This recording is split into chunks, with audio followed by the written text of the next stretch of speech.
문화예술인들이 배우 이선균 씨가 마약 투약 혐의로 경찰 수사를 받던 중 스스로 목숨을 끊은 사건의 진상규명과 재발 방지를 촉구하고 나섰습니다.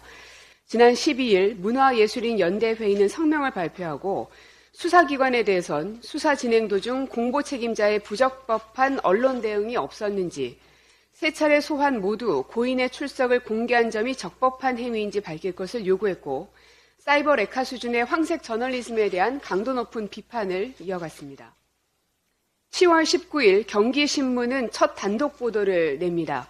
인천시경 관계자의 말을 인용해 배우 L씨의 마약 관련한 정보를 토대로 내사 중이다라고 보도했습니다.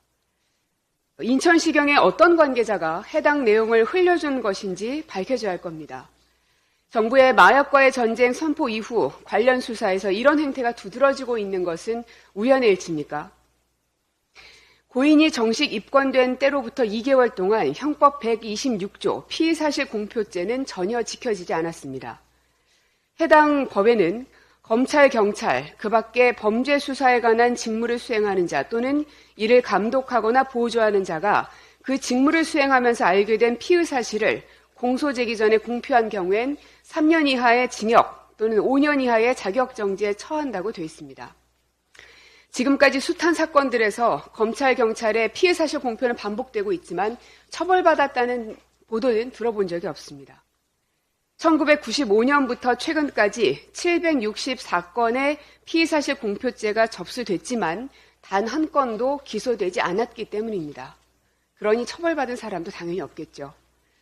심지어 2004년부터 14년 7월까지 83명의 고귀한 생명이 극단적인 선택을 했습니다. 그런데 왜 14년까지냐? 그 이후론 통계조차 없기 때문입니다. 인권을 쓰레기 조각으로밖에 여기지 않는 수사기관의 행태에 분노합니다. 뿐만 아니라 공영방송을 자처하고 있는 KBS의 행태는 더욱 심각합니다. 지난 11월 13일 박민 사장은 취임하면서 공영방송의 정체성을 재확립해야 한다며 국민이 사회 이슈에 대해 올바른 판단을 할 수 있도록 정확하고 편견 없는 지식과 정보를 제공해야 한다고 밝힌 바 있습니다.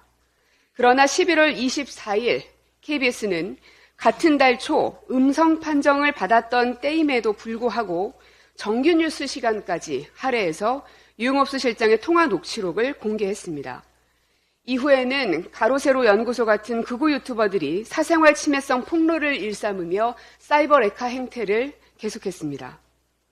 국가 중대사와 재난 상황 등을 보도해야 할 KBS 공영방송이 9시 뉴스에서까지 단독 취재 내용이라고까지 해야 할 시급성과 중대성이 무엇인지 모르겠습니다. 심지어 해당 보도를 삭제해달라는 문화예술인들의 문제 지적이 있음에도 불구하고 삭제 거부 의사를 밝혔습니다. 사망 한 달 전 보도이기 때문에 보도여서 무관하다는 게 변명입니다. 이를 지켜보고 있는 국민의힘은 왜 침묵으로 일관하고 있습니까? 언론 보도만 나오면 목에 핏대를 세우면서 얘기했던 정당 아닙니까? 지금이라도 당장 과방위 긴급회의를 개최해서 KBS의 잘못을 지적하고 가짜뉴스를 유포한 이들을 엄단해 황색 저널리즘에 허우적대는 현 상황을 바로잡아야 할 것입니다. 국민의힘 과방위원들의 답을 기대하겠습니다. 이번 비극적인 일을 계기로 해서 제2, 제3의 비극이 잇따라선 안 될 겁니다.